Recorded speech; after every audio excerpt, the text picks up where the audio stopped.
The briefing room smelled of stale coffee and gun oil, the familiar scent of forward operating bases that Corporal Vivian Reese had come to know over 18 months of deployment. She stood at the back of the cramped space, medical pack resting against her leg, watching the SEAL team crowd around the tactical map spread across the folding table. Lieutenant Commander Griffin Thatcher traced his finger along a compound outline, his voice steady and certain as he detailed the mission parameters.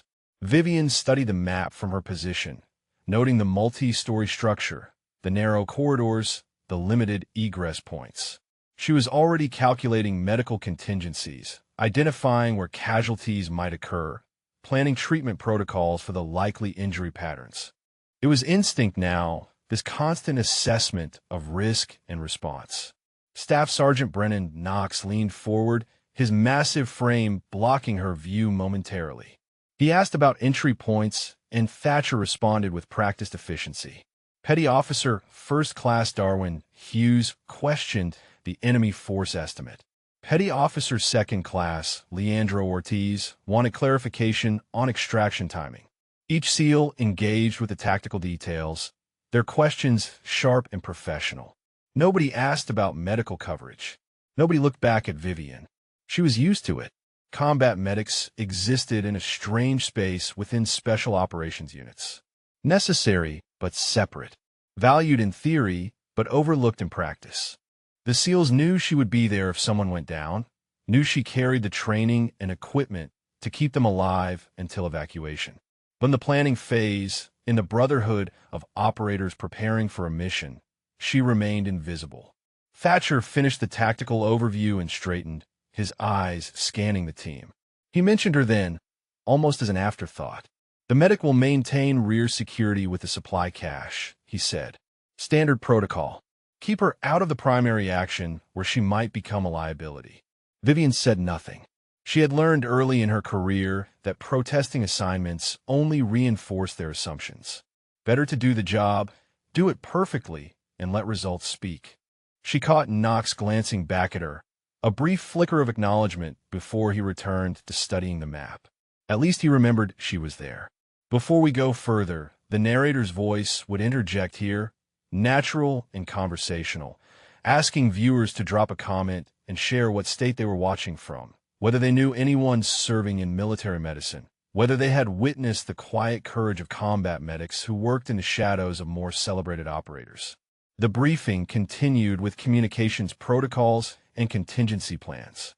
Vivian listened intently, memorizing every detail, even though much of it did not directly apply to her assigned position.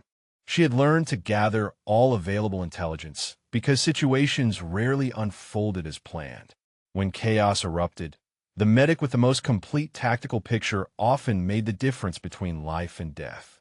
Hughes asked about enemy medical capabilities, and Thatcher admitted intelligence was limited. Vivian made a mental note.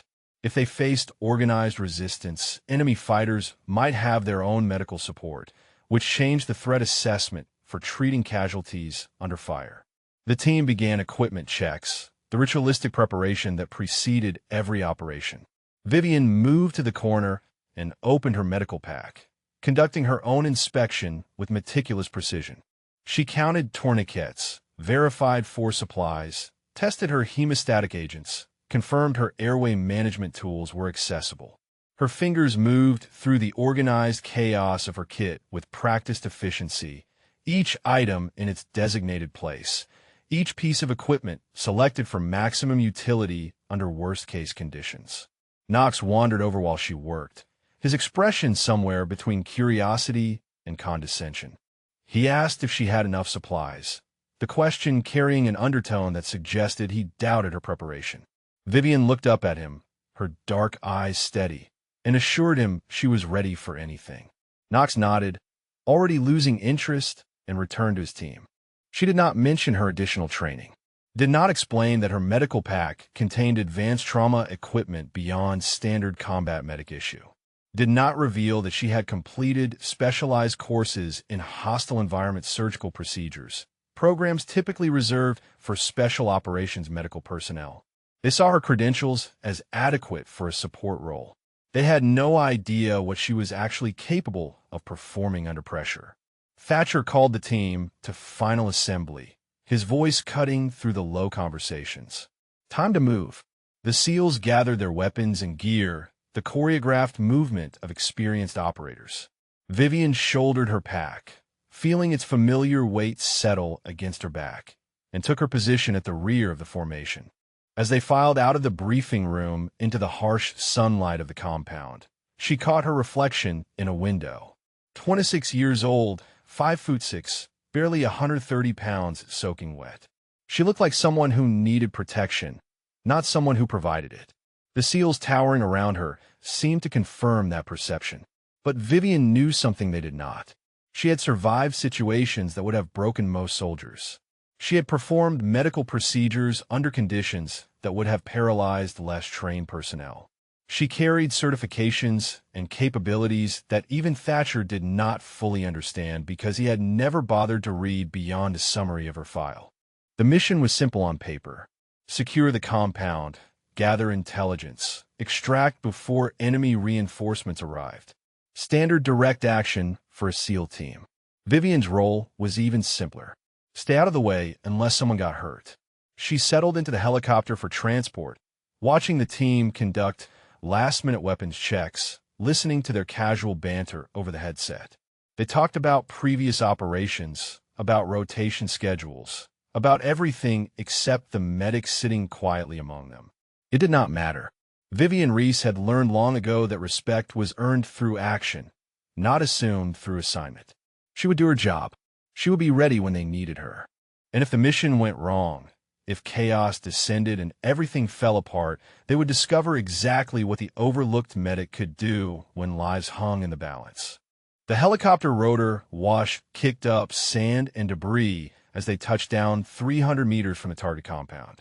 Vivian felt the familiar lurch in her stomach as the skids hit Earth, then the controlled chaos of deployment as the SEALs poured out into the darkness. She followed last, her medical pack heavy against her shoulders, night vision goggles transforming the desert landscape into shades of green phosphorescence. Thatcher's hand signals directed the team into formation. They moved like shadows across the rough terrain, weapons up, spacing tight, but not crowded. Vivian maintained her position at the rear, scanning their back trail through her night vision, aware that her primary job right now was not becoming a liability. The compound rose ahead, a blocky structure of concrete and rebar that intelligence suggested housed a weapons cache and potential high-value targets. The outer wall came up fast. Knox and Hughes took point, checking corners with practiced efficiency while Ortiz covered their advance. Thatcher motioned Vivian to hold position near a cluster of rocks 20 meters back. She knelt behind the natural cover, watching the team breach the compound gate, feeling the familiar mix of adrenaline and force calm that came with combat operations. The SEALs disappeared through the gate one by one, swallowed by the darkness beyond. Vivian waited, her breathing controlled, her hands resting on her medical pack. She could hear the faint crackle of radio traffic through her earpiece, the terse communications as the team began clearing the building room by room. Her eyes swept the surrounding terrain, watching for any movement that might indicate enemy forces approaching from outside. Minutes stretched. The night remained quiet except for distant sounds of the city beyond the operational zone. Then Thatcher's voice came through her headset, calling her forward. She moved quickly across the open ground, her boots finding purchase on the uneven earth, and slipped through the gate into the compound courtyard. The smell hit her immediately: burnt metal, human waste, and something chemical she could not quite identify. The compound was larger inside than the briefing maps had suggested, with multiple doorways leading into the main structure. Knox stood guard near the entrance while Hughes and Ortiz had already penetrated deeper. Thatcher pointed to a corner near a stack of supply crates and told her to establish a casualty collection point there. Out of the way, but accessible if needed. Vivian moved to the designated position and began unpacking basic trauma supplies, arranging them for rapid access. She could hear the team moving through the building above, the careful footsteps and occasional terse communication. Everything seemed routine. A standard clearance operation with no contact. Then she heard it. A subtle sound that did not belong. A metallic scrape from somewhere in the darkness beyond the compound walls. Her head turned toward the noise, scanning through her night vision, searching for movement. Nothing visible, but her instinct screamed wrong. She keyed her radio to report the sound, but Thatcher cut her off mid-transmission. They had found something. Documents and equipment that needed immediate assessment. His voice carried tension. They were staying longer than planned. The metallic sound came again, closer now. Vivian's hand moved to her sidearm. A Beretta M9 that she had qualified with but rarely expected to use. Combat medics treated casualties. They did not engage unless absolutely necessary. But something about the way shadows moved beyond the wall made her thumb the safety off anyway. A figure appeared in the gateway. Then another. Enemy fighters, moving with surprising coordination and discipline. Vivian's breath caught as she realized what was happening. This was not a random patrol stumbling onto their operation. This was an organized response. She pressed her radio transmit button and reported contact at the gate, her voice steady despite the spike of fear. Enemy forces, multiple combatants, coordinated approach. Thatcher acknowledged and ordered the team to fall back to her position. They would consolidate and extract together. The first shots rang out from somewhere in the building above. Not the suppressed weapons of the SEAL team, but the sharper crack of AK-47 variants. The enemy had forces inside the compound as well. They had walked into something bigger than intelligence had predicted. Vivian pulled back from her exposed position near the crates, moving to better cover behind a concrete pillar. Her medical training screamed at her to establish a protected treatment area, but tactical reality demanded she stay mobile. This was no longer a routine operation where she could set up a proper casualty collection point. The courtyard erupted into chaos. Muzzle flashes lit the darkness as enemy fighters poured through the gate. She heard Thatcher's voice shouting coordinates and Knox returning fire from the building entrance. The distinctive pop of American weapons mixed with the enemy's answering volleys, creating a terrifying symphony of combat. An explosion somewhere in the building above shook the ground beneath her feet. Dust and debris rained down into the courtyard. Vivian pressed against the pillar, her ears ringing, trying to track what was happening. She could hear Hughes calling for support on an upper floor and Ortiz responding that he was pinned down in a stairwell. This was falling apart fast. The compound that should have been lightly defended or empty was instead filled with organized resistance. Either intelligence had catastrophically failed or they had walked into a trap. Thatcher's voice came through the chaos, ordering immediate exfiltration. The mission was compromised. They needed to get out before enemy reinforcements made extraction impossible. But his next transmission made Vivian's blood run cold. The team was separated across multiple floors and taking fire from multiple directions. Knox appeared in the doorway, moving backward while firing controlled bursts into the building. His face was streaked with dust, and his movements showed the controlled urgency of someone in serious trouble. He nearly collided with Vivian before he saw her, his eyes widening in surprise, as if he had forgotten she was there. He shouted at her to move to the gate, to get out while she could. But even as he said it, enemy fire intensified from that direction. The extraction route was cut off. They were trapped in the compound with enemy forces both inside the building and surrounding them outside. Another explosion, larger this time, blew out windows on the second floor. Flames began licking up the exterior wall, fed by something flammable inside. The building was catching fire. Knox cursed and grabbed his radio, trying to raise the rest of the team, but static and broken transmissions were all that came back. Vivian made a split-second assessment. Knox had blood running down his left arm from shrapnel wounds, not life-threatening, but needing attention. She moved to him without thinking, pulling trauma dressing from her kit, but he pushed her away. He told her there was no time, they needed to move, needed to find the others before the whole place came down. The building groaned above them, smoke beginning to pour from broken windows. Enemy fire continued from multiple directions. And somewhere in that burning structure, 3 members of their team were trapped and calling for help. The flames spread faster than Vivian had anticipated, climbing the interior walls of the compound with hungry efficiency. Smoke billowed through doorways and broken windows, turning the courtyard into a choking hell of ash and heat. She pressed a piece of cloth over her mouth and nose, trying to filter the worst of it while maintaining awareness of the ongoing firefight. Knox was still firing controlled bursts toward enemy positions, his movements mechanical and professional despite the chaos. But Vivian could see him favoring his wounded arm, could see the way his reaction time was slowing incrementally. Blood loss and shock were beginning to take their toll, even if he refused to acknowledge it. Thatcher's voice crackled through the radio, fragmented and desperate. He was somewhere on the 3rd floor with enemy forces closing in. Hughes and Ortiz had been trying to reach him, but were pinned down on the 2nd level by concentrated fire. The building's interior had become a maze of flames and ambush points, with their teams scattered and unable to consolidate. Another massive explosion shook the structure, this one deeper inside the building. The percussive wave knocked Vivian sideways into the concrete pillar. Her head struck the edge and stars exploded across her vision.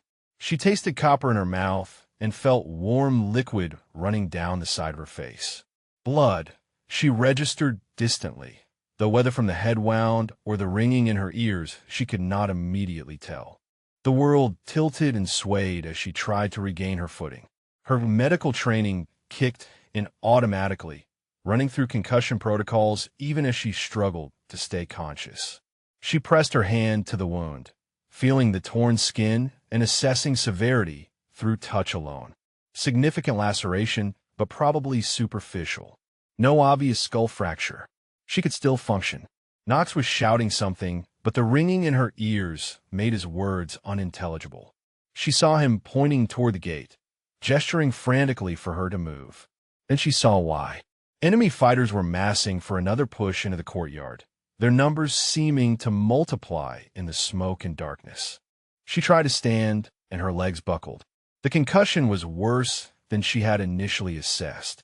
Knox grabbed her pack and started dragging her toward what little cover remained, but enemy fire forced him back. They were trapped in the open with flames behind them and hostile forces in front.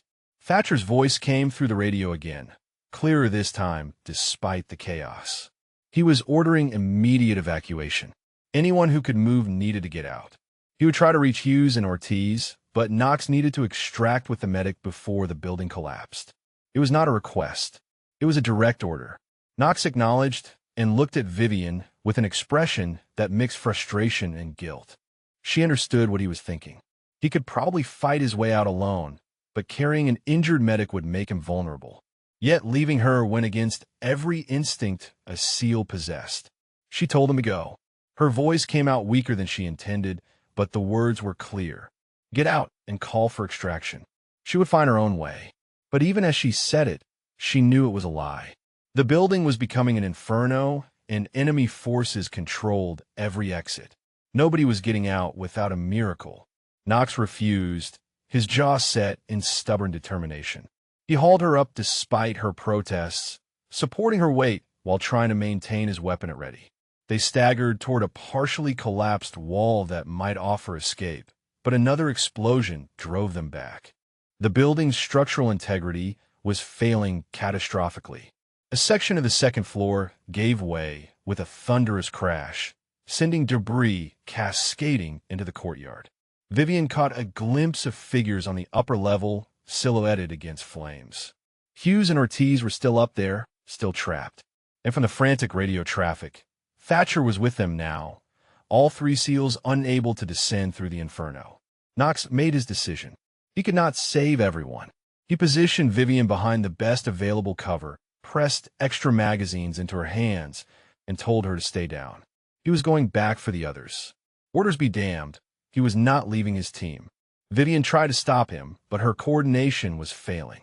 The head wound was affecting her more than she wanted to admit. She watched helplessly as Knox disappeared into the burning building, his massive frame swallowed by smoke and flame. She was alone in the courtyard now, surrounded by fire and enemy forces, with a concussion that made thinking difficult and coordination nearly impossible. Her medical pack was still strapped to her back, full of equipment that might save lives if she could reach the wounded. But she could barely keep herself conscious. The radio traffic became more desperate. Hughes was down with severe burns. Ortiz had taken shrapnel to the chest and was struggling to breathe. Thatcher and Knox were trying to reach them, but the stairwell had collapsed. They were trapped on the third floor with no way down and flames cutting off every route. Then came a transmission that changed everything. Thatcher's voice, strained but controlled, telling Knox to leave them. Get out while he could. They were gone, he said. No point in everyone dying. Knox's response was immediate and profane. He was not abandoning his brothers. Vivian's head cleared slightly as adrenaline surged through her system. 3 wounded SEALs trapped in a burning building. 1 SEAL trying to reach them against impossible odds. And her, the overlooked medic with a concussion, lying in a courtyard while enemy forces closed in. Her fingers found her medical pack, feeling the familiar shapes of her equipment through the canvas. Advanced trauma supplies that could save lives if she could just reach them. Specialized training that no one knew she possessed. Capabilities that extended far beyond what they assumed a combat medic could do. The building groaned and shifted, flames roaring through its interior. Enemy fighters were regrouping for another assault. Knox's desperate voice came through the radio, calling for anyone who could respond, begging for options. Vivian closed her eyes and took 3 deep breaths, forcing her mind to focus through the concussion. She had a choice. Stay hidden and hope for rescue that might never come, or do what everyone assumed was impossible. The structure lurched again, and part of the roof collapsed inward. Time was running out for everyone trapped inside. She pressed her hand to her head wound, applying pressure to slow the bleeding, and made her decision. They thought she was just a medic, just support personnel who stayed out of the way. They had no idea what she could do when everything fell apart. And in approximately 30 seconds, when the next explosion hit and communications went dead, they would think she was gone entirely. But Corporal Vivian Reese was not gone. She was just getting started. The explosion that everyone would later remember came without warning. A secondary detonation deep in the building's foundation, probably an ammunition cache or fuel storage, that sent a shockwave through the entire structure. The blast wave hit Vivian like a physical force, lifting her off the ground and slamming her into the rubble-strewn courtyard. Her head struck concrete again, and the world dissolved into darkness. When consciousness returned, she had no idea how much time had passed. Seconds, minutes. The distinction seemed meaningless. Her ears rang with a high-pitched whine that drowned out almost everything else. Smoke filled her lungs, and she coughed violently, tasting blood and ash. Every breath was agony. Every movement sent lightning bolts of pain through her skull. She tried to key her radio and realized it was gone, torn from her vest during the blast, now buried somewhere in the debris surrounding her. She patted her chest and sides, taking inventory through touch. Medical pack still secured to her back, sidearm still in its holster, body intact despite feeling like she had been hit by a truck. The building above her was a vision of hell. Flames consumed the upper floors entirely now, roaring with such intensity that the heat was unbearable even from the courtyard. Smoke billowed in thick black columns that blotted out the stars. And somewhere in that inferno, 3 SEALs were trapped and dying while Knox searched desperately for a way to reach them. Vivian forced herself to her knees, fighting waves of nausea and vertigo. The concussion was definitely worse now. Probably a moderate traumatic brain injury at minimum. She should be evacuated immediately. Should be lying still while someone else treated her. Instead, she was alone in a combat zone with no communication and diminishing odds of survival. She heard voices shouting in Arabic, enemy fighters calling to each other, coordinating movements. They thought everyone inside was dead or would be soon. They were consolidating their positions, preparing to sweep the area for bodies and intelligence. Vivian pressed herself into a depression in the rubble, making herself as small as possible while her vision swam. A different sound cut through the chaos. A voice she recognized even through the distortion of distance and flame. Thatcher, somewhere on the third floor, shouting coordinates. He was still alive, still fighting. But his transmission was not coming through her radio because she had no radio. She was hearing him directly through broken windows, his voice raw with desperation. She heard Knox respond from somewhere inside, his words drowned by the roar of flames. Then Hughes, his voice weak and pain-filled, calling for help. And Ortiz, barely audible, saying something about not being able to breathe. All three wounded, all trapped, all running out of time. The professional assessment came automatically despite her injuries. Hughes with severe burns needed immediate fluid resuscitation and pain management. Ortiz with a chest wound required emergency airway management and possibly a needle decompression if he had a tension pneumothorax. The third casualty, whoever else was wounded up there, needed evaluation. And all of them needed extraction from an environment that would kill them through smoke inhalation even if their injuries did not. Knox's voice again, closer to a window now. He was telling Thatcher that extraction was impossible. The stairwells were gone, consumed by fire. The structure was failing. Command was calling off the rescue attempt. Anyone outside needed to evacuate immediately before enemy reinforcements arrived. The three men on the third floor were being written off as casualties. Acceptable losses in an operation gone catastrophically wrong. Thatcher's response was immediate and defiant. He refused to accept that assessment. But even as he spoke, Vivian could hear the resignation creeping into his voice. He was a realist. He understood their situation. They were dead men who just had not stopped breathing yet. Then Knox said something that made Vivian's blood turn cold. He asked if anyone had seen the medic. Asked if Reese had made it out. The silence that followed was answer enough. In the chaos and explosions, with communication systems destroyed and visibility near zero, they had lost track of her entirely. They assumed she had been caught in one of the blasts. Assumed she was buried somewhere in the rubble or consumed by flames. Thatcher's voice came through the broken windows, quieter now. He said he was sorry. Said the medic had been in the wrong place at the wrong time. Said her death would be noted in the after-action report along with the 3 SEALs they were about to lose. Said Knox needed to get out now before he became the 4th casualty.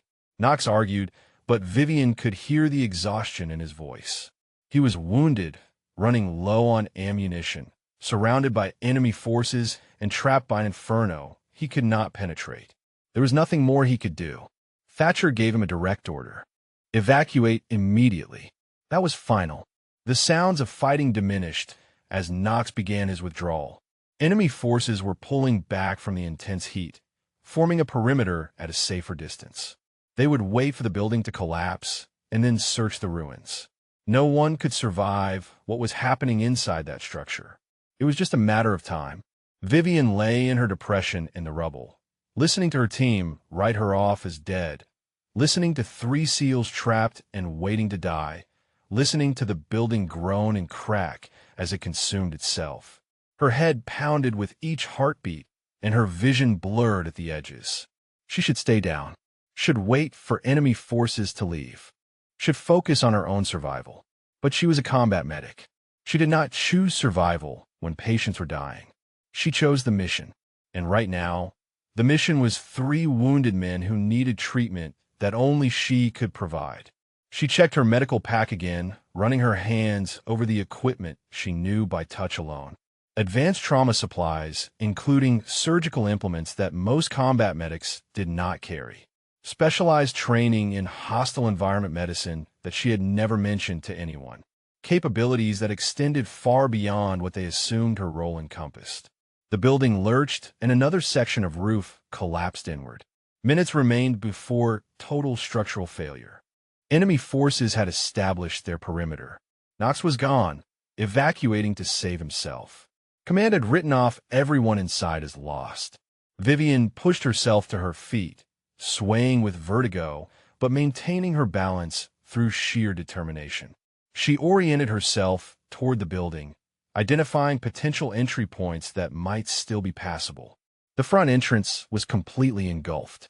The side door had collapsed, but there was a gap in the wall where the explosion had blown out a section, a ragged opening that led into what might have been a ground floor storage area. She took 3 deep breaths, forcing oxygen into her lungs despite the smoke.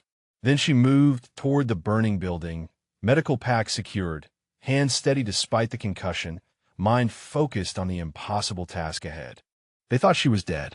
They thought the 3 SEALs were beyond saving. They had no idea that the overlooked medic was about to walk into hell to prove them all wrong. The heat hit Vivian like a wall the moment she crossed the threshold into the burning building. The air itself seemed to burn, searing her lungs with each breath despite the cloth she pressed over her mouth and nose.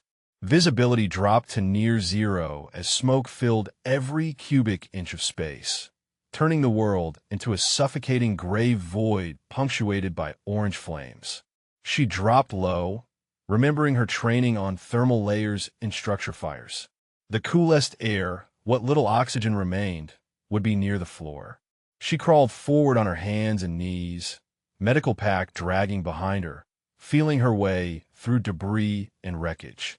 Her head pounded with each movement, but she forced the pain into a distant compartment of her mind. There would be time to address her injuries later. Right now, 3 men were dying, and she was their only chance. The ground floor was a maze of collapsed ceiling panels and burning furniture. She navigated by touch and instinct, following the building's layout from memory of the briefing maps. The stairwell should be ahead and to the right, assuming it had not completely collapsed. She needed to reach the 3rd floor, but the direct route was impossible. Fire blocked every straight path upward. A section of wall gave way beside her, showering her with burning embers. She rolled away, batting at her uniform where the hot material had landed, feeling the synthetic fabric begin to melt against her skin.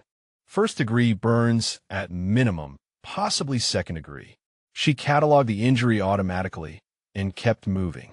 Her hand touched something metal, a pipe running vertically through the structure, probably part of the plumbing or electrical conduit. It was hot, but not yet glowing. She tested its stability and found it secure, anchored at multiple points. Looking up through the smoke, she could barely make out where it disappeared into the ceiling. If the pipe ran through multiple floors, it might provide an alternative route upward. Vivian repositioned her medical pack, securing it tightly across her chest instead of her back. Then she gripped the pipe and began to climb. The metal burned her palms, even through her gloves, but she maintained her grip, using her legs to take most of her weight, ascending through a vertical shaft of heat and smoke. The 2nd floor was worse than the 1st.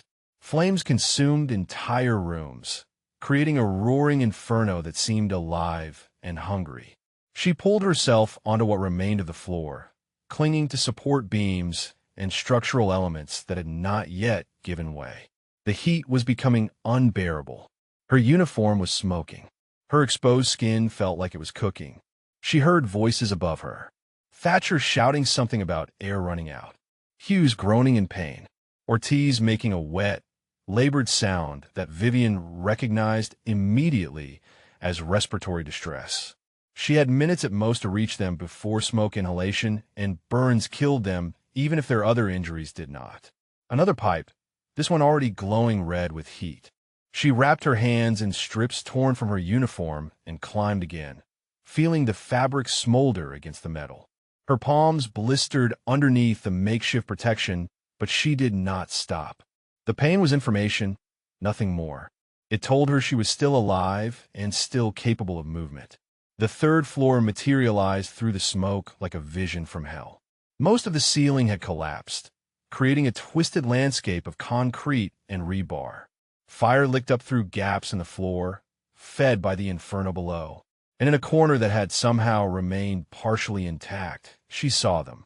3 figures huddled together in the only space not yet consumed by flames. Thatcher was on his feet, using his body to shield the 2 wounded men. Hughes lay on his side, his uniform charred and his skin showing the angry red and black of severe burns. Ortiz was on his back, his chest rising and falling in rapid, shallow movements that screamed tension pneumothorax. Thatcher saw her emerge from the smoke, and his expression cycled through disbelief, shock, and desperate hope in the span of a heartbeat. He said her name like a question, like he was seeing a ghost, like he could not process how she was standing in front of him when she should have been dead in the rubble below. Vivian did not waste time on explanations.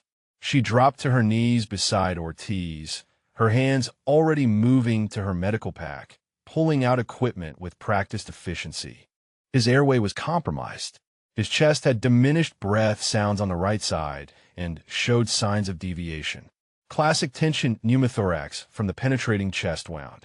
Without immediate intervention, the pressure would collapse his lung completely and stop his heart. She pulled out a 14-gauge needle catheter, feeling for the anatomical landmarks on his chest through his tactical vest. Second intercostal space, midclavicular line. She counted ribs with her fingers, located the insertion point, and drove the needle through his chest wall in one smooth motion. The release of pressure was immediate and audible. Air hissed out through the catheter as the tension resolved. Ortiz's breathing eased, and his color began to improve marginally. It was a temporary fix, not a solution, but it would keep him alive long enough to get him out. Thatcher was staring at her with an expression she could not quite read. He asked how she had gotten up here, and she told him it did not matter.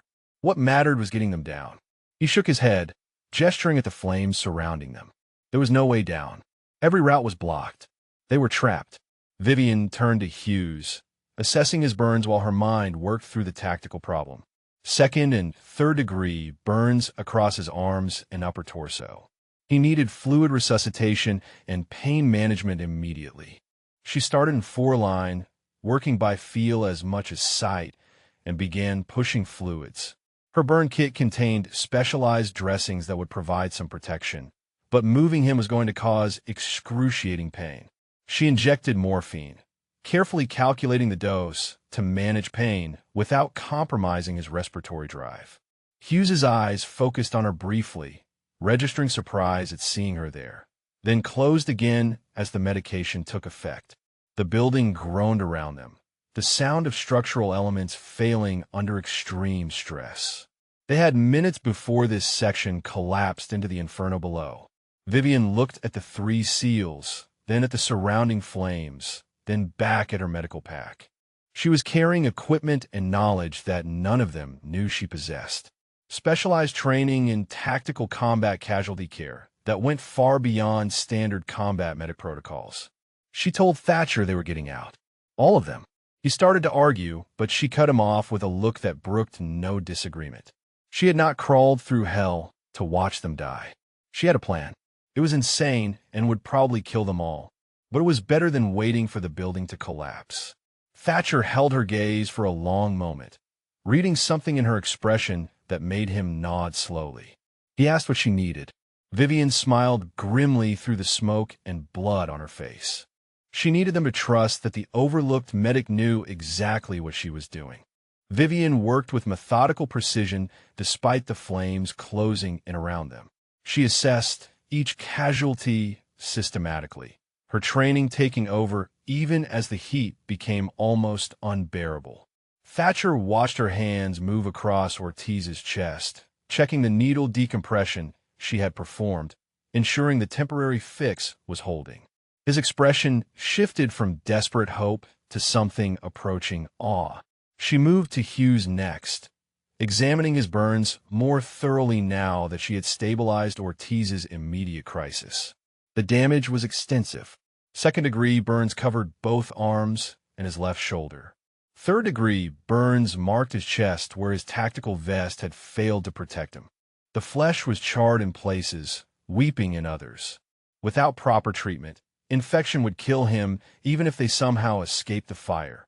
Her hands moved to her medical pack, pulling out specialized burn dressings that Thatcher had never seen in a standard combat medic kit. She applied them with careful efficiency, creating a protective barrier that would prevent further contamination and provide some pain relief. Hughes groaned as she worked, but did not fully regain consciousness. The morphine and shock were keeping him mercifully unaware. Thatcher finally found his voice. He asked where she had learned to do this, to perform procedures that seemed beyond the scope of a standard combat medic. Vivian did not look up from her work as she answered. She had completed advanced tactical combat casualty care training at the Special Operations Medical Course, the same program that trained SEAL medics and Special Forces AT and Deltas.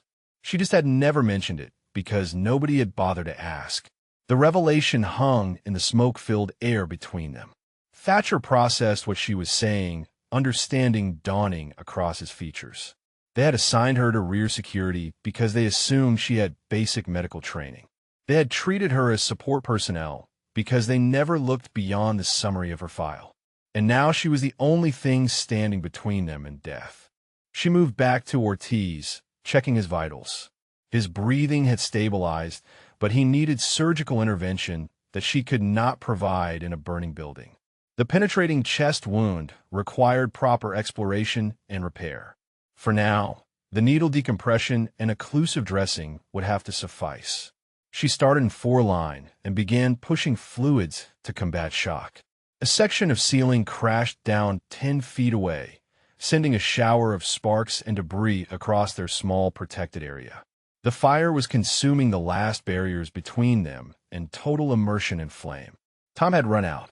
They needed to move immediately or they would all die where they huddled. Vivian looked at Thatcher and told him her plan. It was not elegant and it was not safe, but it was their only option. She would move them one at a time down through the building, using the same route she had climbed up. The pipe and structural elements that had supported her weight would have to support theirs. They would descend through smoke and flame to the ground floor and then out through the gap in the exterior wall. Thatcher pointed out the obvious problem. Hughes and Ortiz could not climb. They were barely conscious and critically wounded. Moving them would likely kill them. Vivian met his eyes and told him that staying here would definitely kill them. At least her plan gave them a chance. She began fashioning a makeshift harness from strips of tactical gear and medical supplies.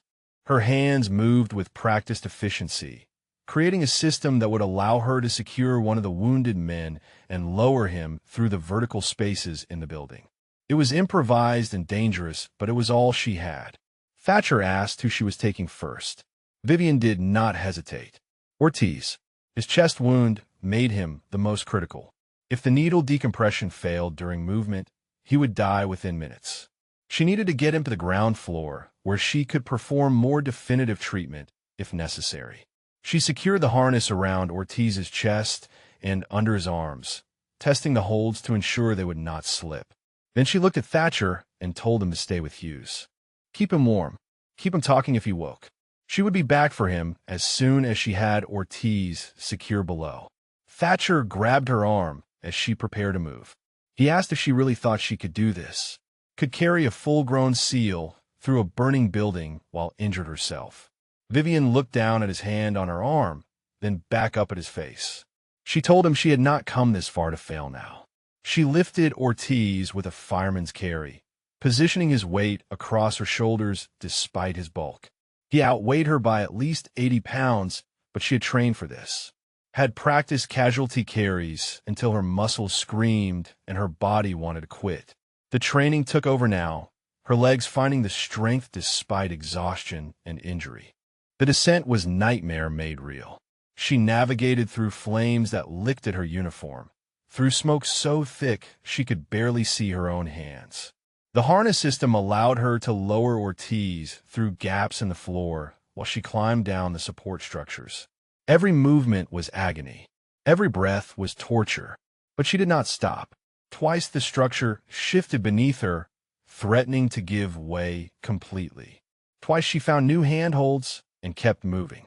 Ortiz remained unconscious throughout, his dead weight making the descent exponentially harder. Blood from his chest wound seeped through the dressing and onto her uniform, but the needle decompression was still functioning. The second floor passage was the worst. Flames had spread since her initial climb, consuming what little clear space had remained. She had to move through fire directly, feeling her skin blister and her uniform smolder. The pain was extraordinary, but she channeled it into determination. Pain meant she was alive. Alive meant she could still complete the mission. Finally, the ground floor. She dragged Ortiz through the debris field, her legs shaking with exhaustion, her vision tunneling from smoke inhalation and head trauma. But she reached the gap in the exterior wall and pulled him through into the marginally cooler air of the courtyard. She laid him in a protected position and checked his airway. Still patent. The needle decompression was holding. His vitals were weak, but stable. He would live if she could get the others out before the building collapsed entirely. Vivian allowed herself 10 seconds to breathe, to let her screaming muscles rest, to acknowledge the burns covering her arms and the blood running down her face. Then she turned back toward the burning building. 2 more casualties remained on the 3rd floor. 2 more impossible descents through hell. Thatcher was waiting with Hughes, watching the flames close in, probably wondering if the medic he had dismissed as support personnel would actually come back. Vivian pulled herself to her feet, secured her medical pack, and walked back into the inferno. They thought she could not do this. Thought she was not strong enough, not trained enough, not capable enough. She was about to prove them catastrophically wrong. The climb back up through the burning building was harder than the descent. Vivian's muscles were past exhaustion, operating on pure willpower and adrenaline. Her burns screamed with each movement, and the concussion made her depth perception unreliable. But she climbed anyway, hand over hand, using structural elements that groaned under her weight. The 2nd floor was nearly gone. Entire sections had collapsed since her last passage, forcing her to find new routes around walls of flame. The heat was so intense that she could feel her hair singeing, could smell her uniform melting in places. She wrapped her hands in wet cloth torn from her gear, the moisture evaporating almost instantly, but providing seconds of protection. She heard Thatcher calling from above, his voice hoarse from smoke inhalation. He was asking if she had made it, if Ortiz was alive, if she was really coming back. She did not waste breath answering. She needed every ounce of oxygen for climbing. When she pulled herself onto the 3rd floor, Thatcher's expression was something she would remember for the rest of her life. Relief and disbelief and respect all mixed together. He had not truly believed she would return, had thought she would secure Ortiz and try to save herself. The fact that she came back changed something fundamental in how he saw her. Hughes had deteriorated in her absence. His breathing was more labored, and his color had worsened. The burns were causing massive fluid shifts in his body, leading toward hypovolemic shock. She checked his foreline and increased the flow rate, pushing as much fluid as she dared without overloading his system. His blood pressure was dropping. They needed to move him now. She told Thatcher they were taking Hughes next.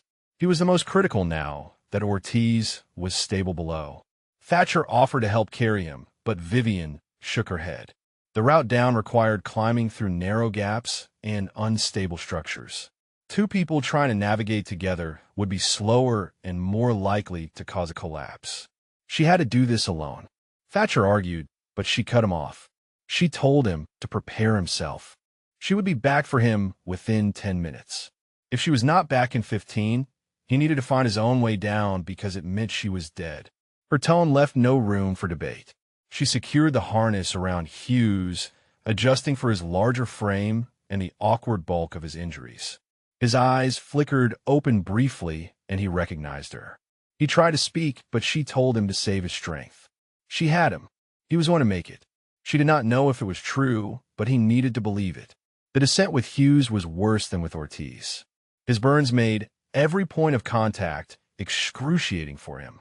Even unconscious, his body responded to the pain, muscles tensing and making him harder to maneuver. Vivian's own burns rubbed against her uniform with each movement, raw nerve endings screaming. Halfway down, a support beam she was using gave way without warning. She dropped 5 feet in free fall with Hughes's weight pulling her down. Her hand shot out and caught a piece of rebar protruding from concrete, arresting their fall with a jolt that nearly dislocated her shoulder. She hung there for a moment, Hughes suspended below her, both of them swaying over a drop into flames. Her grip was slipping. The rebar was cutting through her gloves and into her palm. She could feel blood making everything slick. Hughes was deadweight, pulling her toward the fire below. This was where it ended. This was where her strength finally failed. Then she heard Thatcher's voice from above. He had followed despite her orders, climbing down to help. He could not reach them, but his presence gave her something to fight for. She wrapped her legs around a vertical pipe and used the leverage to swing Hughes toward a more stable platform. 3 attempts. On the third, she hooked his harness on a piece of structural steel that held. She pulled herself up, repositioned, and continued the descent. Thatcher stayed above, calling encouragement, guiding her toward routes he could see that she could not. Together, they navigated the maze of fire and failing structure. The ground floor was a hellscape. The ceiling above was sagging, ready to collapse at any moment. Flames had spread to consume nearly everything.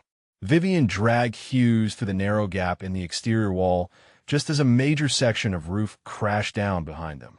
The shockwave knocked her forward and she landed hard, Hughes's body cushioning her fall. She rolled off him and checked his vitals. Still alive, still breathing. The miracle was holding. 2 SEALs extracted from certain death. 1 more remained. Vivian positioned Hughes next to Ortiz in the protected area of the courtyard. Both men were stable for now, but needed immediate evacuation to a proper medical facility. She had done everything her training allowed in field conditions. The rest depended on getting them to a hospital. She looked back at the building. It was dying. The structural integrity was seconds from total failure. And Thatcher was still on the 3rd floor, waiting for her to return. Every instinct told her the building would not survive one more trip. But she had not come this far to leave him behind. Her body was failing. Burns covered her arms and face. Her head pounded with each heartbeat. Blood ran from wounds she had not had time to treat. Her muscles quivered with exhaustion beyond anything she had experienced. But Thatcher was up there, and she had promised to come back. She forced herself to stand, swaying with vertigo and pain. The climb up would probably kill her. The descent definitely would. The building was going to collapse with both of them inside. But she was a combat medic, and she did not leave patients behind. Thatcher appeared in a gap in the wall, climbing down on his own. He had seen the building's condition and made the decision to extract himself rather than wait for her. He was wounded and exhausted, but mobile. He navigated the descent with SEAL efficiency, dropping the last 8 feet to land hard in the courtyard. He stumbled toward her, and she caught him, supporting his weight despite her own injuries. The building groaned behind them, the sound of imminent collapse. They had seconds. She hooked Thatcher's arm over her shoulders, and together they staggered away from the structure, dragging themselves and the 2 wounded men as far from the building as possible. The collapse came like thunder. The entire structure folded in on itself, flames shooting skyward as floors pancaked down in sequence. The heat wave washed over them, even at a distance. Debris rained down across the courtyard. And then, slowly, the roar diminished to a crackling silence. Vivian sat in the rubble with 3 wounded SEALs around her. All alive, all breathing, all saved from what should have been certain death. Her hands shook as she checked each man's vitals one more time. Ortiz stable. Hughes critical but alive. Thatcher conscious and staring at her like he was seeing her for the first time. He asked her how she had done it.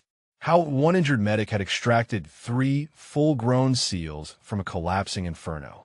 Vivian looked at her burned hands, at the blood soaking her uniform, at the 3 men she had refused to abandon. She told him she just did her job.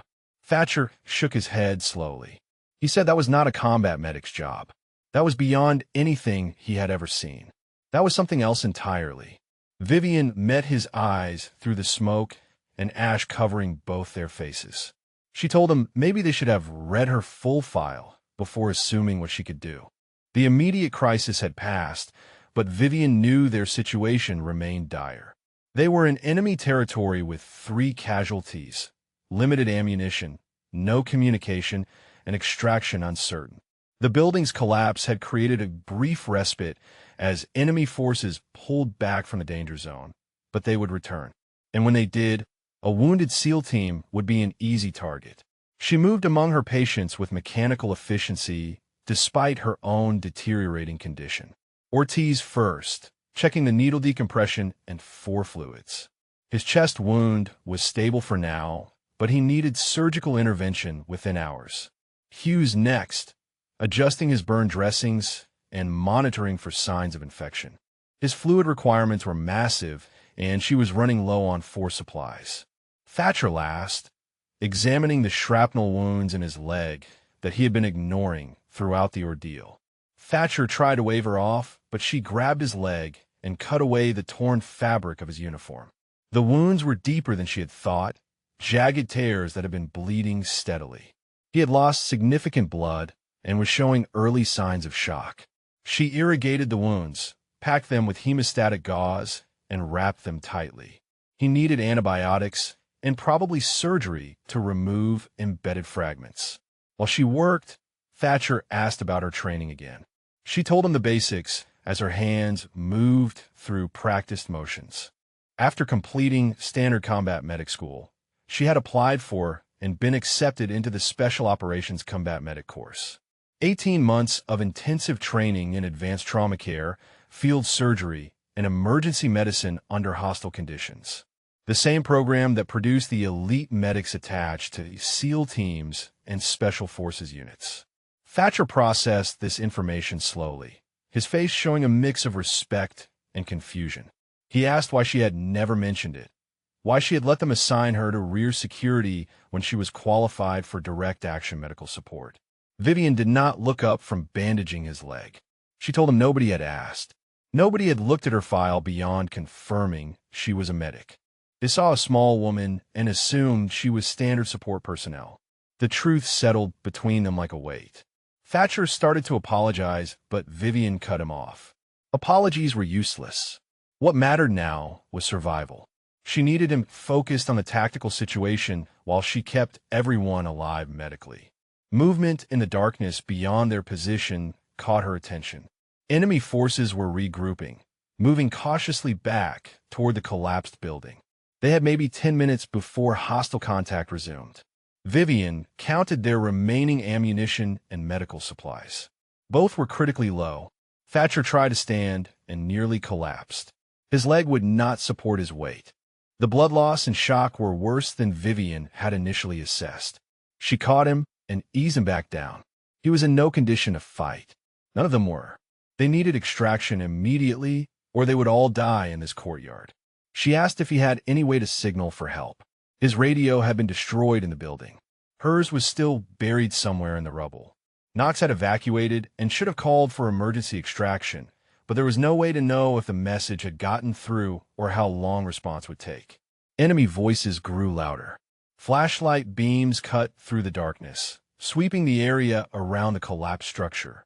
They were searching methodically, moving in organized patterns. These were not random fighters, but trained soldiers conducting a tactical sweep. The team's odds of surviving contact were approaching 0. Vivian made a decision. She told Thatcher to stay with Hughes and Ortiz. She was going to find higher ground and try to signal extraction. He started to argue, but she reminded him that she was the only one mobile enough to move. He was wounded. The others were critical. She was burned and concussed, but still functional. It had to be her. She pulled a signal flare from her pack, one of the last pieces of communication equipment she possessed. If she could reach a position with line of sight to friendly forces, the flare might bring help. It was a desperate plan with minimal chance of success, but desperation was all they had left. Thatcher grabbed her wrist as she prepared to move. He told her that if she did not make it back, he wanted her to know something. She had saved their lives. All of them. She had done the impossible. Whatever happened next, she had already proven herself beyond any doubt. Vivian met his eyes and nodded once. Then she was moving, slipping into the shadows before enemy forces could spot her. The courtyard was a maze of rubble and burning debris. She used the cover to move toward what remained of an exterior wall, a section that still stood about 15 feet high. If she could climb it, she might have enough elevation to see friendly positions and signal for extraction. Her burns screamed as she found handholds in the broken concrete. Her head throbbed with each movement, the concussion making coordination difficult. But she climbed anyway, pulling herself up inch by inch, feeling mortar crumble under her fingers. She reached the top just as enemy forces entered the courtyard. They had not spotted Thatcher and the wounded yet, but they were moving in that direction. Seconds remained before contact. Vivian scanned the horizon, looking for any sign of friendly forces. The desert stretched empty in 3 directions. But to the north, she saw lights. Vehicle lights, moving fast across the terrain. She pulled the signal flare and hesitated. If those vehicles were enemy reinforcements, the flare would give away their position and ensure their deaths. If they were friendly, the flare was their only chance at survival. She had to decide with incomplete information and no time to verify. Enemy fighters were 10 meters from Thatcher's position now. She heard their voices calling to each other, coordinating their search pattern. In seconds, they would find the 3 wounded SEALs. The choice was made for her. Vivian struck the flare and held it high. Brilliant red light erupted into the night sky, visible for miles. Every enemy fighter in the courtyard turned toward her position. Weapons came up. Voices shouted in Arabic. She had just painted a target on herself and everyone with her. The vehicles to the north changed course, accelerating toward their position. Vivian could not tell if they were friendly or hostile. She dropped behind the wall as gunfire erupted from below, rounds chipping concrete around her. She had done all she could. The rest was in the hands of whoever was racing toward them. Thatcher's voice carried across the courtyard, shouting at enemy forces to draw their attention away from Vivian's position. He was firing with his sidearm despite his wounds, engaging multiple hostiles to buy her time. It was a suicide move, but it was working. Enemy forces split their attention between the wall where Vivian had appeared and the position where Thatcher was fighting. The vehicle engines grew louder. Multiple voices shouting in English. American voices. Friendly forces had arrived. The cavalry was here, but they were still seconds away, and enemy forces were closing in on Thatcher. Vivian pulled her sidearm and leaned over the wall, firing at enemy fighters advancing on Thatcher's position. Her accuracy was poor with the concussion affecting her aim, but forced them to take cover. She dropped the empty magazine and loaded her last one. 14 rounds between them and death. The first vehicle crashed through the courtyard perimeter, a modified Humvee with a .50 caliber mounted on top. The machine gun opened up with devastating effect, cutting down enemy forces with precision fire. More vehicles followed, a full quick reaction force responding to Knox's extraction call and Vivian's signal flare. Relief flooded through her so intensely that her legs nearly gave out. They were saved. All of them. The impossible had happened. But as friendly forces secured the area and medics rushed toward the wounded, Vivian's vision began to tunnel. The adrenaline that had kept her moving was finally failing. Her body had reached its absolute limit. Vivian woke in a field hospital with no memory of how she had gotten there. The last clear moment was watching the quick reaction force secure the courtyard. Everything after that was fragments and shadows. Someone had carried her. Someone had treated her wounds. Someone had kept her alive while her body finally surrendered to exhaustion and trauma. The medical tent smelled of antiseptic and blood. She tried to sit up and immediately regretted it. Pain lanced through her head, and her burned arm screamed in protest. A hand pressed gently on her shoulder, easing her back down. A Navy corpsman she did not recognize told her to stay still. She had a severe concussion, second-degree burns on 40% of her body, and enough smoke inhalation damage that they were surprised she was conscious. She asked about her team.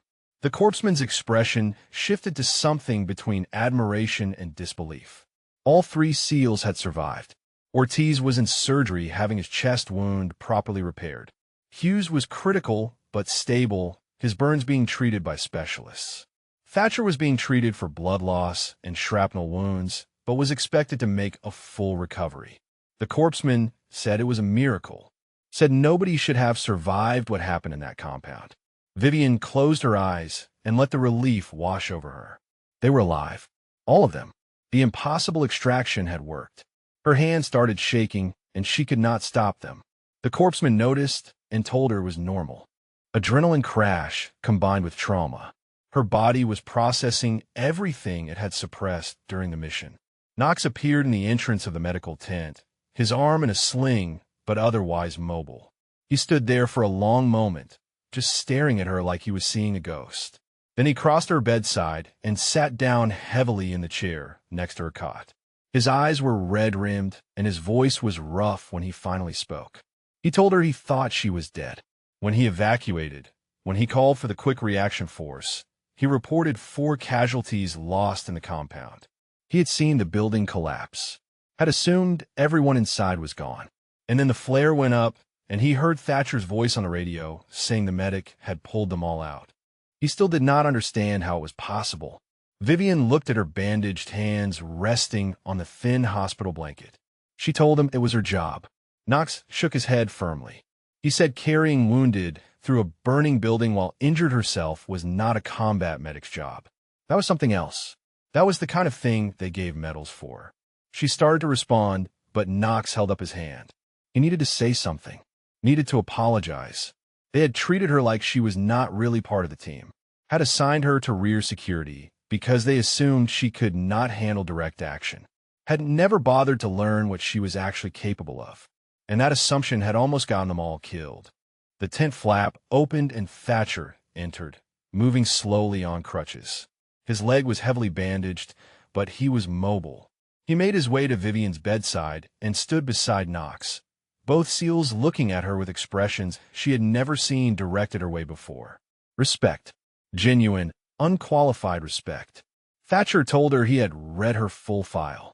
The complete version that detailed every course, every certification, every qualification. She had not just completed the Special Operations Combat Medic course. She had graduated top of her class. She held advanced certifications in tactical emergency medicine, hostile environment surgical procedures, and high-threat casualty evacuation. She was qualified to serve as a primary medical asset on any special operations team in the military. He asked why she had never pushed back when they relegated her to support roles, why she had accepted assignments that were beneath her capabilities. Vivian met his eyes steadily. She told him she had learned early that proving herself with words was useless. People saw what they expected to see. A small woman could not possibly be an elite operator, so that was not what they looked for. But put that same woman in an impossible situation and let her actions speak. That was how you change minds. Knox swore softly. He said she had nothing left to prove.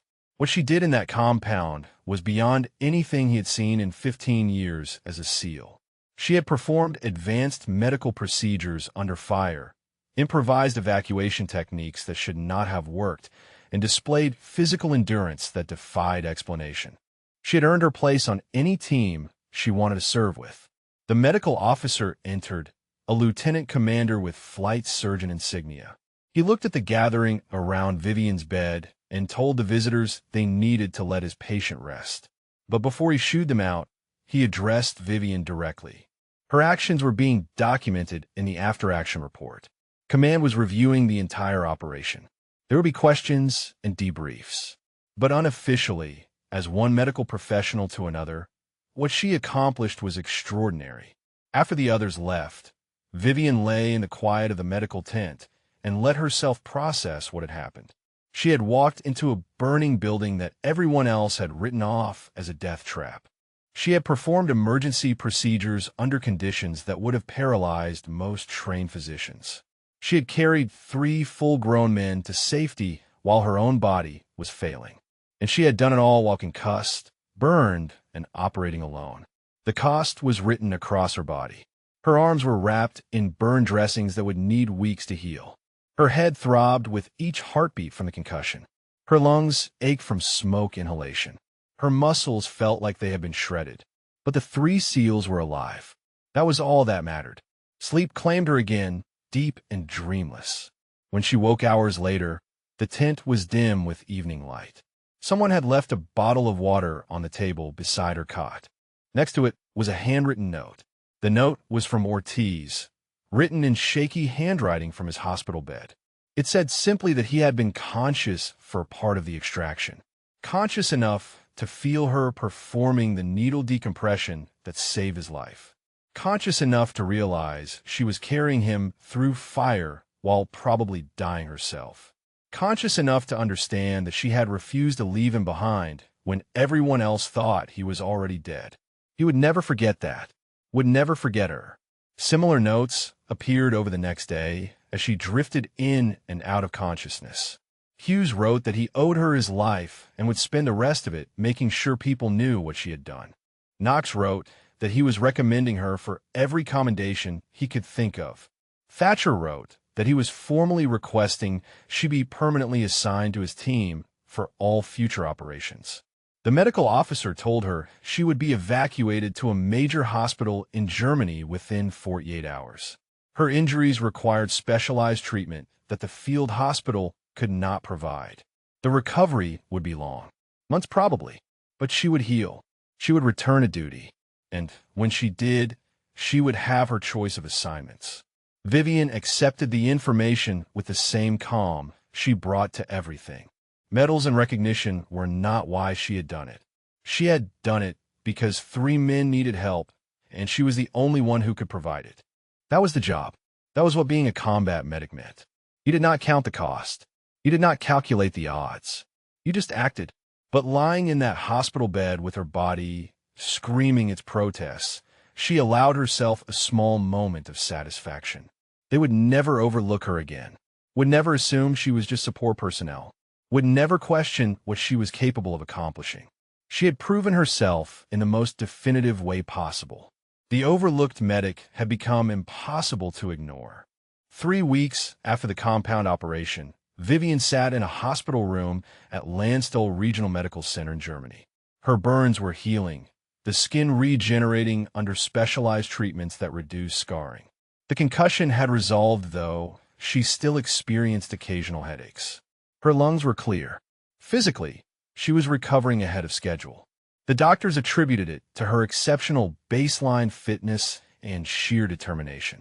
What surprised her more than her own recovery was the steady stream of visitors.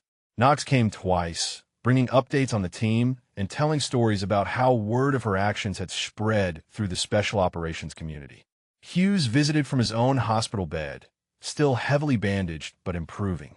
He told her that burn specialists were amazed at the quality of the field treatment she had provided. Her quick action and proper technique had prevented infections that might have killed him. Ortiz was the most frequent visitor. He had recovered from his surgery and was already cleared to return to light duty. He told her the thoracic surgeon who repaired his chest wound had been astonished that someone performed a needle decompression in a burning building while under fire. The placement had been perfect, the technique flawless. Without that intervention, he would have been dead before evacuation arrived. But the visit that changed everything came from Captain Raymond Castellano, a Navy SEAL officer she had never met. He arrived in dress uniform with a folder under his arm and an expression that mixed professional courtesy with genuine curiosity.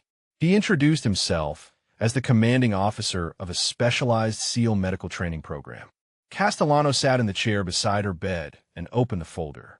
Inside were documents she recognized, her training records, performance evaluations, the after-action report from the compound operation, and something new, commendation recommendations from every member of the team she had saved.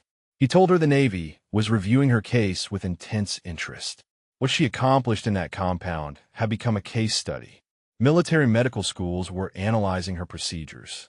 Special operations commanders were asking how one medic achieved what seemed physically impossible. And his program, which trained the elite medical personnel for SEAL teams, wanted to know if she would consider an assignment. Vivian listened as Castellano explained. The program needed instructors who could teach advanced trauma care under realistic conditions, who understood what it meant to perform medicine in the most hostile environments imaginable.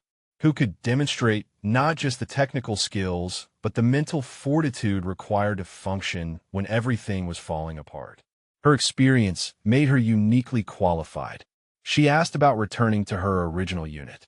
Castellano's expression shifted to something approaching sympathy. Her original unit no longer existed in the same form. Thatcher's team was being reformed with different personnel and a new mission focus. The compound operation had exposed significant intelligence and planning failures. The entire structure was being reorganized.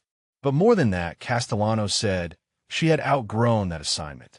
Her capabilities were too valuable to waste on teams that would not utilize them properly. She deserved to work with operators who understood what she brought to the mission, who would treat her as an equal member rather than support personnel to be protected. Vivian considered his words carefully. The offer was tempting. Teaching the next generation of special operations medics would ensure her knowledge and experience were passed on. It would cement her reputation and guarantee respect. But something about it felt incomplete. She had not fought through that inferno to become an instructor. She was an operator. She belonged in the field.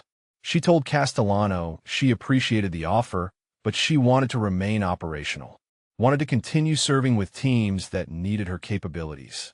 He nodded slowly, as if he had expected that response. Then he told her about another option, a different kind of assignment entirely. There was a joint task force being formed, multi-service, multi-discipline, focused on high-risk medical evacuations in contested environments. They needed medics who could function as both medical specialists and tactical operators.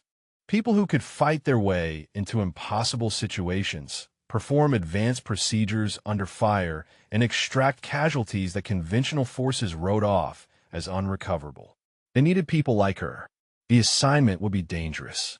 She would be operating in the worst situations imaginable, going places other medics could not or would not go. The casualty rate for the program was significant, but the lives saved would be soldiers who otherwise would have died because conventional evacuation was not possible. She would be doing exactly what she did in that compound, but as a primary mission rather than an emergency response. Vivian felt something shift inside her. This was what she had been training for without knowing it. This was where her skills and determination would matter most. She told Castellano she was interested. He smiled and told her he thought she would be. The program would not officially launch for another 6 months, giving her time to complete her recovery and additional specialized training. But before any of that, there was the matter of recognition. The commendations submitted by her team had been reviewed at the highest levels. The Navy was awarding her the Navy Cross, the second highest military decoration for valor. The ceremony would take place as soon as she was medically clear to travel.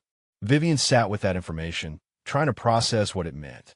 The Navy Cross was awarded for extraordinary heroism in combat. It was not given lightly. Most recipients were special operations personnel or combat armed soldiers. Combat medics rarely received recognition at that level because their heroism was expected rather than exceptional.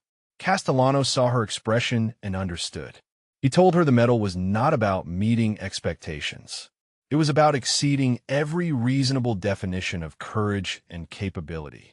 What she did saved 3 lives directly and demonstrated a level of medical skill and tactical competence that redefined what was possible. The Navy wanted to ensure her actions were properly recognized. After Castellano left, Vivian sat alone with her thoughts. The overlooked medic who had been relegated to rear security was about to receive one of the nation's highest honors for valor. The woman they assumed was not capable of direct action was being recruited for the most dangerous medical operations in the military. Everything had changed because she refused to accept their limitations. Thatcher visited that evening, moving without crutches now, though he still favored his wounded leg. He sat beside her bed, and they talked about the operation, processing details they had not had time to discuss in the immediate aftermath. He told her he had spoken with Castellano, had heard about the task force offer. He thought she should take it, thought she would do things there that would save countless lives. But he also wanted her to know something. He had failed her, failed to see her capabilities failed to utilize her properly, failed to treat her as the elite operator she was. That failure almost cost them all their lives. He had learned from it, would never make the same mistake again, and he wanted her to know that if their paths crossed again, he would trust her judgment absolutely. She had earned that and more. Vivian accepted his words with grace. She told him that the operation had revealed failures on both sides. She could have been more assertive about her qualifications, could have pushed back harder against assignments that underutilized her skills. But she had chosen to prove herself through actions rather than words. That was her decision, and she owned it. They talked late into the night, two soldiers processing trauma and transformation. When Thatcher finally left, Vivian lay in the darkness and thought about the path ahead. The ceremony, the new assignment, the chance to do what she had been trained for at the highest level. The overlooked medic was becoming something else entirely, something that would never be overlooked again. The ceremony took place 6 weeks after the compound operation at Naval Amphibious Base Coronado. Vivian stood in dress uniform, her burns healed enough that only faint scarring remained visible on her hands. The Navy Cross rested in its case on the podium, the distinctive ribbon of dark blue with a thin white center stripe catching the California sunlight. The audience was larger than she had anticipated. Senior officers from multiple branches, special operations personnel from across the naval special warfare community, medical officers who wanted to witness a combat medic receiving one of the nation's highest honors. And in the front row, 3 SEALs who should have died in a burning building but were alive because of her. The base commander read the citation, his voice carrying across the assembled formation. He detailed the compound operation, the catastrophic ambush, the building collapse. He described her actions with clinical precision. The emergency needle decompression performed under fire, the advanced burn treatment in impossible conditions, the repeated trips through flames to extract casualties, the improvised evacuation techniques that defied conventional tactical medicine doctrine. But what struck Vivian most was how the citation concluded. It stated that Corporal Vivian Reese had displayed extraordinary heroism and medical expertise far exceeding her rank and assignment. Her actions under the most extreme combat conditions demonstrated a level of courage and capability that redefined the role of combat medical personnel in special operations. She had saved 3 lives that would otherwise have been lost, and had done so at tremendous personal risk. The base commander called her forward. She marched to the podium with the precision drilled into her through years of military service. He lifted the Navy Cross from its case and pinned it to her uniform. The weight was substantial, the metal cool against her chest. She saluted. He returned it, and then something unexpected happened. The entire formation erupted into applause. Not the polite recognition typical of military ceremonies, but genuine, sustained applause. SEALs who had operated in the most dangerous environments in the world were clapping for a combat medic.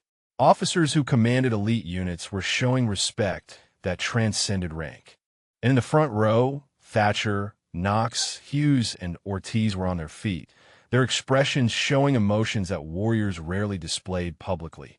After the ceremony, there was a reception. Vivian found herself surrounded by people who wanted to shake her hand, to hear the story directly from her, to understand how she had accomplished what seemed impossible. She answered questions with the same measured professionalism she brought to everything, never embellishing, never seeking additional glory. She told them she did her job under difficult circumstances. Nothing more, but the crowd saw through her modesty. They understood that what she described as doing her job was actually a masterclass in tactical medicine and personal courage. Senior medical officers asked about her training, about her techniques, about how she maintained focus under such extreme conditions.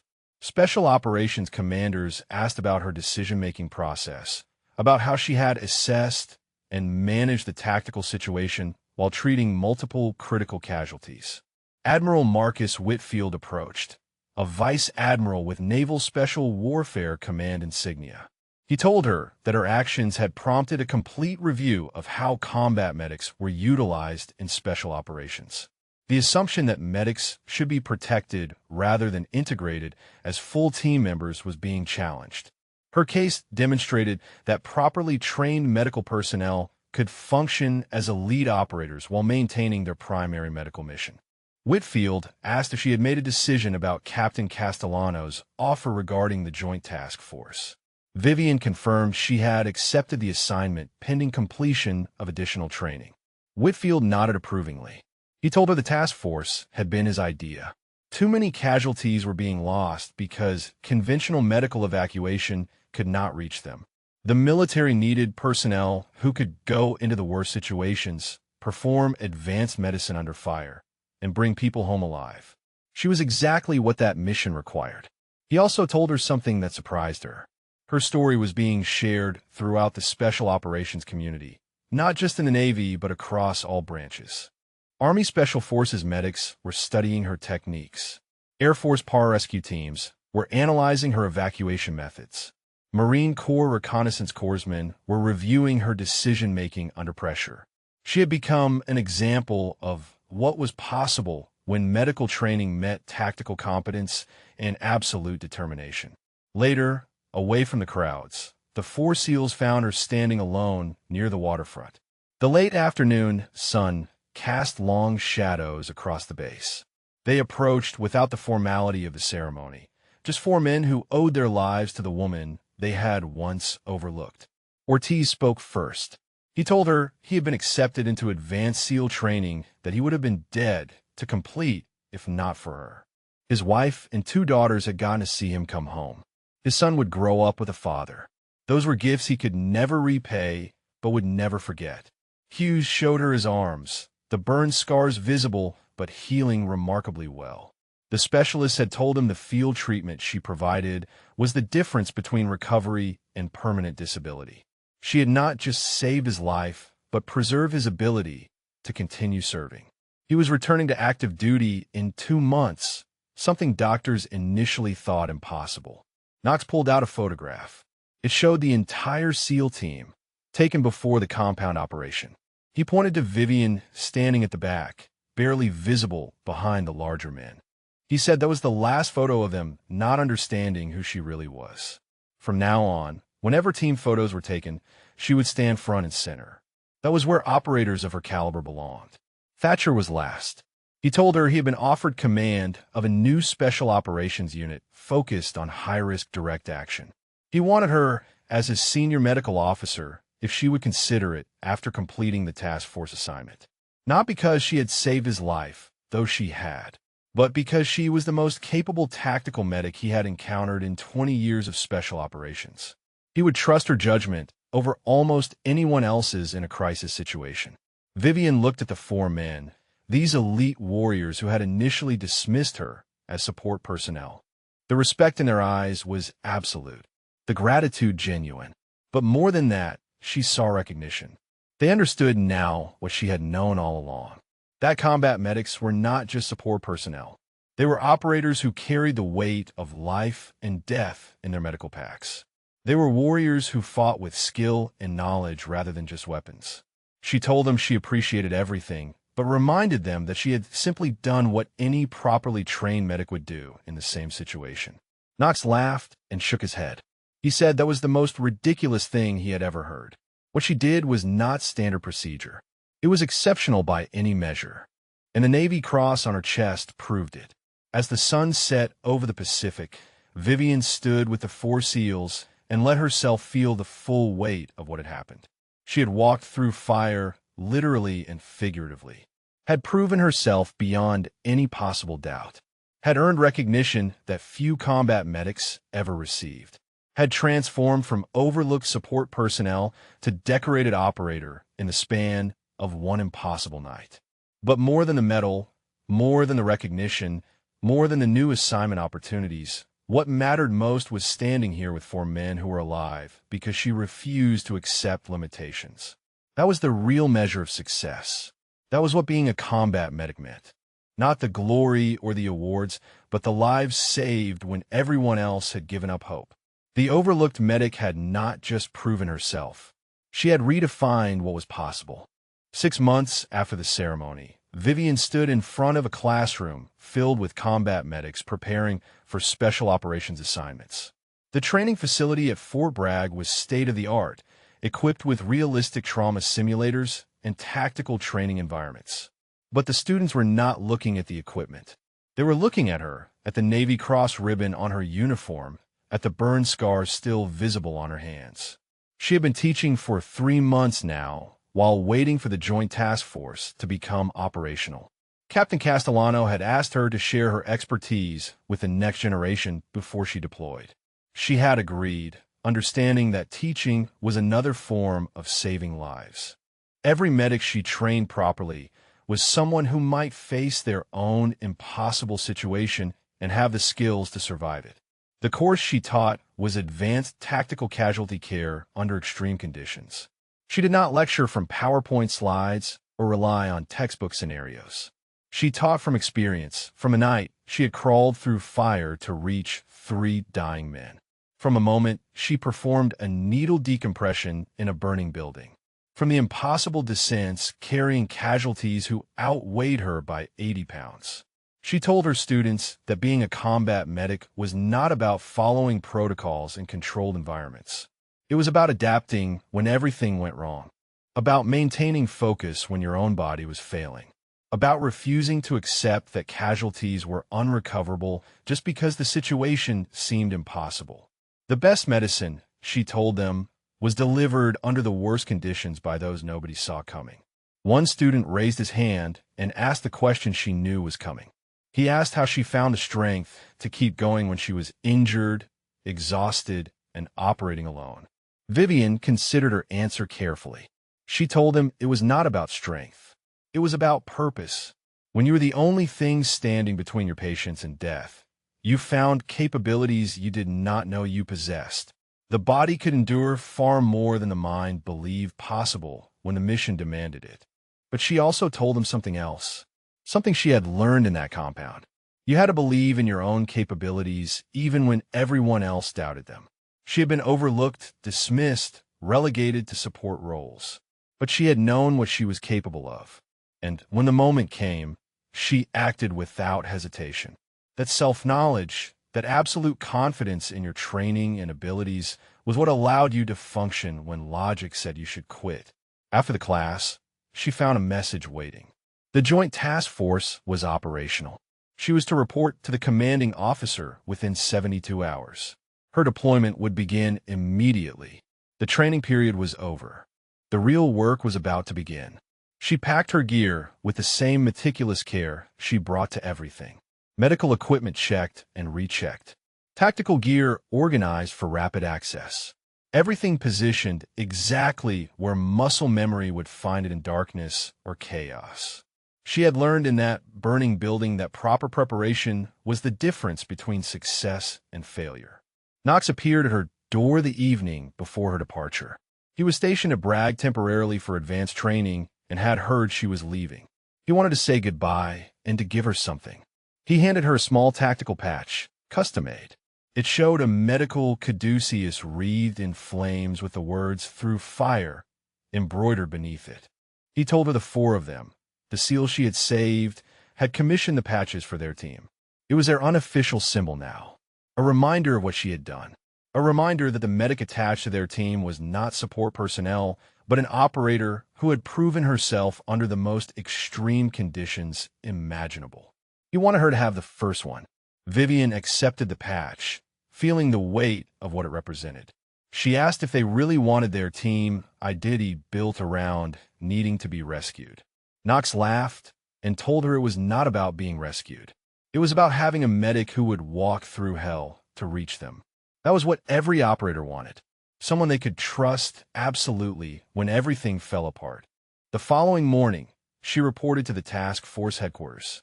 The commanding officer was a Marine Corps colonel with reconnaissance insignia and a chest full of combat ribbons.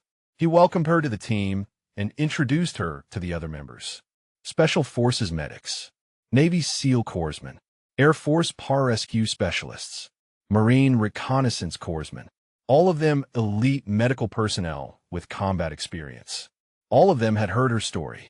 The colonel briefed them on their first mission. A Army reconnaissance team was pinned down in a contested area with multiple casualties. Conventional evacuation was impossible due to enemy air defense. The casualties were critical and deteriorating. Command had written them off as unrecoverable. The task force was being sent to prove that assessment wrong. Vivian listened to the briefing with absolute focus. This was exactly what she had trained for, what she had proven she could do, going into impossible situations to bring people home alive. She checked her medical gear one final time, feeling the familiar weight of responsibility settle across her shoulders. Before they boarded the aircraft, the colonel pulled her aside.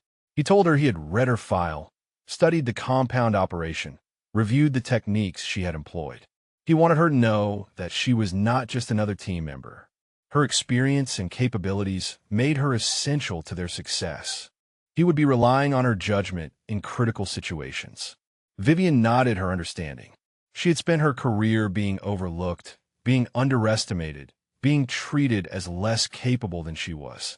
Those days were over. Now she was exactly where she belonged, with operators who understood what she brought to the mission, with a team that valued medical expertise as much as tactical proficiency, with a purpose that aligned perfectly with her training and determination. As the aircraft lifted off, carrying them toward another impossible situation, Vivian thought about the journey that had brought her here. From the overlooked medic relegated to rear security to a decorated operator leading the most dangerous medical missions in the military. From being dismissed as support personnel to being recognized as an elite specialist whose capabilities redefined what was possible. But the recognition, the medals, the respect, those were not what drove her. What mattered was the mission, the casualties waiting for someone brave enough and skilled enough to reach them. The lives that would be lost if she and her team failed. That was what being a combat medic meant. That was the purpose that had carried her through fire. She looked at her team, these elite operators preparing for the mission ahead. She thought about Thatcher, Knox, Hughes, and Ortiz, alive because she refused to accept defeat. She thought about the reconnaissance team waiting in a combat zone, hoping for a miracle. And she thought about all the future casualties who would survive because she and her team existed to do the impossible. The aircraft banked toward the operational area, and Vivian checked her medical pack one final time. Somewhere ahead, people were dying. People that conventional forces had written off as unrecoverable. But conventions had never applied to her. She had walked through fire before and emerged with 3 lives saved. She would do it again and again, for as long as the mission required it. If this story moved you, drop a comment and let us know what resonated most. Maybe it was Vivian's determination. Maybe it was the moment the SEALs realized who she really was.